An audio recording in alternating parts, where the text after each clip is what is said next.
So they want to make sure that they've got a good inspection process and a good restocking process, and that they understand how to get things back to the vendor, both from an EDI perspective, if they're EDI savvy and working electronically with their customer, or even just a matter of manually back flushing those products out of the warehouse and back to the vendor.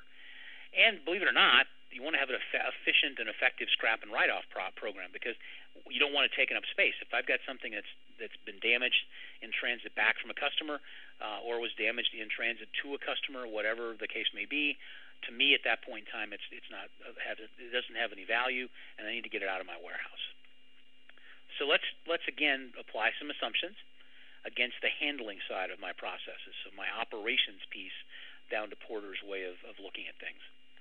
So my assumptions are that for my 100 orders a day, my company of my size, I'm going to maintain $3 million in inventory. Adjust that number according to your business, up, down, sideways, whatever makes sense for you.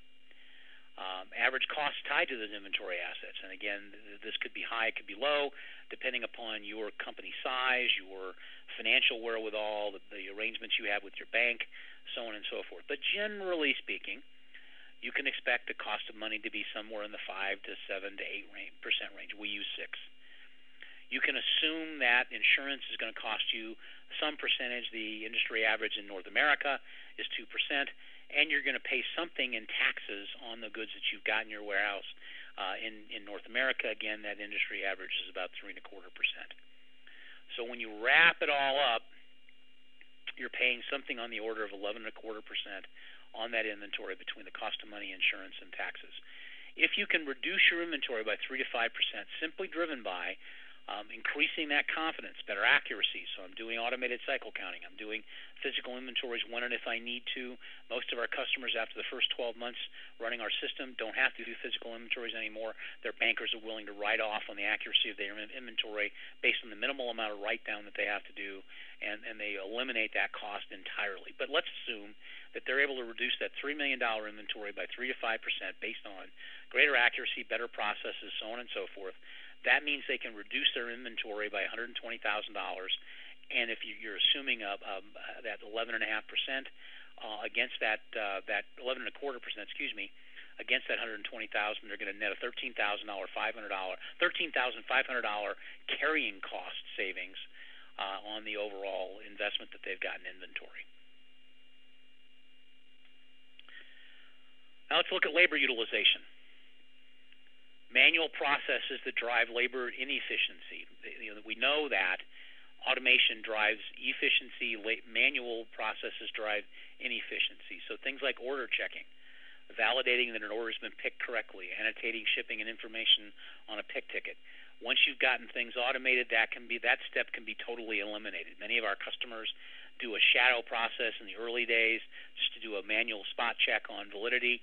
But once they've got confidence in the process, they got it working the way they want it working, they eliminate that order checking process entirely. Updating your ERP system. We talked before about the whole process of entering pick tickets and entering receiving documents and entering shipping information, entering adjustments if I have to adjust an item out of inventory based on a write-off or a scrap or whatever the case might be. All that's done manually today. That's labor you can apply somewhere else or eliminate. EDI preparation. If you're doing EDI, how many times are you doing rip and read on inbound documents? And how many times are you doing manual creation of things like 856s, outbound ASNs, and UCC 128 labels? So all of that can be done in an automated fashion within the warehouse management system, which increases both accuracy and the efficiency and effectiveness, and it decreases the labor investment. I talked about annual inventory. Most people wind up having to hire temporary labor to help them do a physical inventory. They shut their warehouse down for 1 or 2 days at odd times of the year. It's a costly venture. Most people would suggest that an annual inventory is going to cost them between $10,000 and $15,000 to accomplish, both in labor costs and lost productivity. This would eliminate the need for that. Now, if you look at the studies, Aberdeen did a study in March of 2010 in terms of reasons to better manage labor, and you can see those. I won't talk to you about every one of them, but some of the things that are real significant here are the seasonality, the ones that many businesses don't face, but certainly for the ones that do face, when you've got an automated system and you're more efficient / more effective, it gives you the ability to deal with seasonality and peak capacity concerns much more effectively than if you know the only way I can go attack a problem is by throwing more bodies at it. And so the reason for better managing labor is obvious, I think, to all of us. Ancillary personnel benefits. We talked about this before. So let's take some assumptions again, our personnel assumptions. For order checking, we might have 3 of those warehouse employees doing order checking. We might have 2 data entry clerks doing the ERP entry. We might have 1 data entry person doing EDI, and our annual inventory might cost us $10,000 in overtime, temporary wages, and lost productivity in terms of the warehouse being closed. So what we're going to say is we're going to reduce our order checking by 2/3. We're still going to check orders periodically, so we're going to take that 3 employees down to 1. We're going to reduce the clerical from 2 to 1 because we may still have some cases where we need to manually enter information or adjust information. We're going to reduce our EDI prep down by 40%, and we're going to take 100% of that annual inventory cost off the shelf. And so that, when you add it all up, nets to $129,350 savings.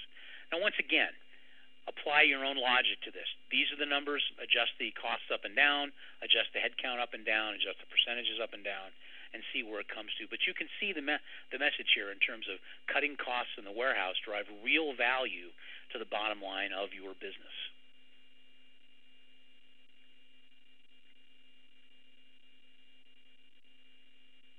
Sorry, I skipped a slide. We'll go back. Now, the other thing, we talked about compliance. If you deal with big box retailers like Woolies or Target, you all have been in this game before, and you see the point that I'm making here. Label compliance isn't an option. The big box retailers can literally blackball you as a valid vendor simply because you're not complying with their labels or complying with their EDI. And so consequently, the compliance is not only saving penalties, which certainly can happen, but just keeping you on the white hat list in terms of being a preferred vendor into the big box retailers like Woolies and Target. So label compliance is mandatory, EDI compliance is mandatory, inventory accuracy is mandatory. If I promise something and I know what my available to promise is within the system, I better darn well be right, and I better ship the right product, because if my percentage of misships are too high, once again, I will go on the black hat list, and I'm off the white hat list, and I have a significant impact on my business. If any of those fail, bad things happen. And those bad things that happen can be penalties and chargebacks. If I ship something that's labeled incorrectly, it can be not received and sent back to me. And so I can get a chargeback on the overall fee, I can get a penalty, and I can wind up with the product back at my dock door if I haven't done it properly.